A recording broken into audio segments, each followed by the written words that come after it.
ಹಲವು ಮುಖಗಳಿರುವ ಮತ್ತೊಂದು ಆಟವಿದೆ. ಆ ಆಟದಲ್ಲಿ ರಾಜರಿದ್ದಾರೆ, ರಾಣಿಯರಿದ್ದಾರೆ, ಗುಲಾಮರಿದ್ದಾರೆ.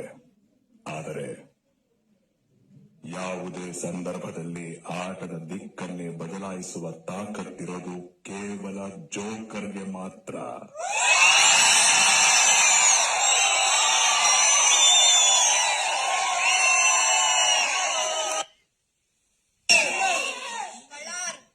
ಅಂತೆಯೇ ಇಡೀ ಕರ್ನಾಟಕವನ್ನೇ ಹೊಟ್ಟೆ ಹುಣ್ಣಾಗಿಸುವಷ್ಟು ನಗಿಸುತ್ತಾ ತನ್ನ ವಿಶಿಷ್ಟ ಶೈಲಿಯ ಹಾಸ್ಯಕ್ಕೆ ಹೆಸರುವಾಸಿಯಾದ ನಟರಾಜ ಅಲಿಯಾಸ್ ಗಿಲ್ಲಿ ನಟ ಎಲ್ಲರ ನೆಚ್ಚಿನ ಗಿಲ್ಲಿ ಬಿಗ್ ಬಾಸ್ ಮನೆಯಲ್ಲಿ ಎಲ್ಲರ ಹೋರಾಟ, ಹಾರಾಟ, ಚೀಲಾಟಗಳ ನಡುವೆ ಹಾಸ್ಯದ ಮಳೆ ಸುರಿಸಿ ತಾಪವನ್ನ ಕಡಿಮೆಯಾಗಿಸಿದ್ದುಂಟು. ತನ್ನ ತಂದೆಗೆ ಬಂದವರನ್ನ ಅದೇ ಹಾಸ್ಯವನ್ನ ಖಡ್ಗದಂತೆ ಬಳಸಿ ತಮ್ಮ ಎದುರಾಳಿಗಳ ತಾಪ ಹೆಚ್ಚಿಸಿದ್ದೂ ಉಂಟು.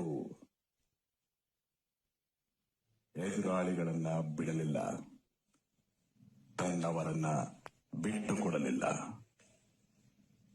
ಕಟ್ಟೆಯೊಡೆದ ಭಾವನೆಗಳು, ಸ್ನೇಹದ ನಡುವಿನ ಮನಸ್ತಾಪಗಳು, ಸೂಕ್ತ ಕಾರಣಗಳು, ಘೋಷಣೆಗಳು, ಟಾಸ್ಕ್ಗಳು, ಉಸ್ತುವಾರಿಗಳು, ಕೇವಲ ಇಷ್ಟೇ ಬಿಗ್ ಬಾಸ್ ಆಟ ಅಲ್ಲ ಎಂದು ನಿರೂಪಿಸಿದ ಏಕೈಕ ಸ್ಪರ್ಧಿ ಗಿಲ್ಲಿ.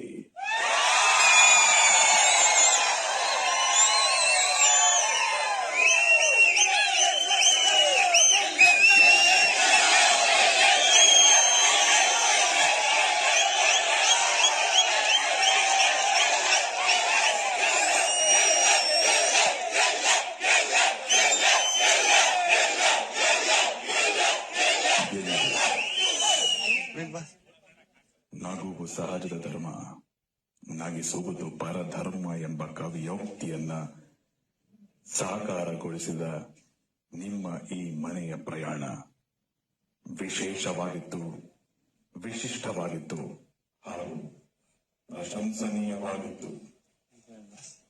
ಇವರ ಈ ಪಯಣದ ಒಂದು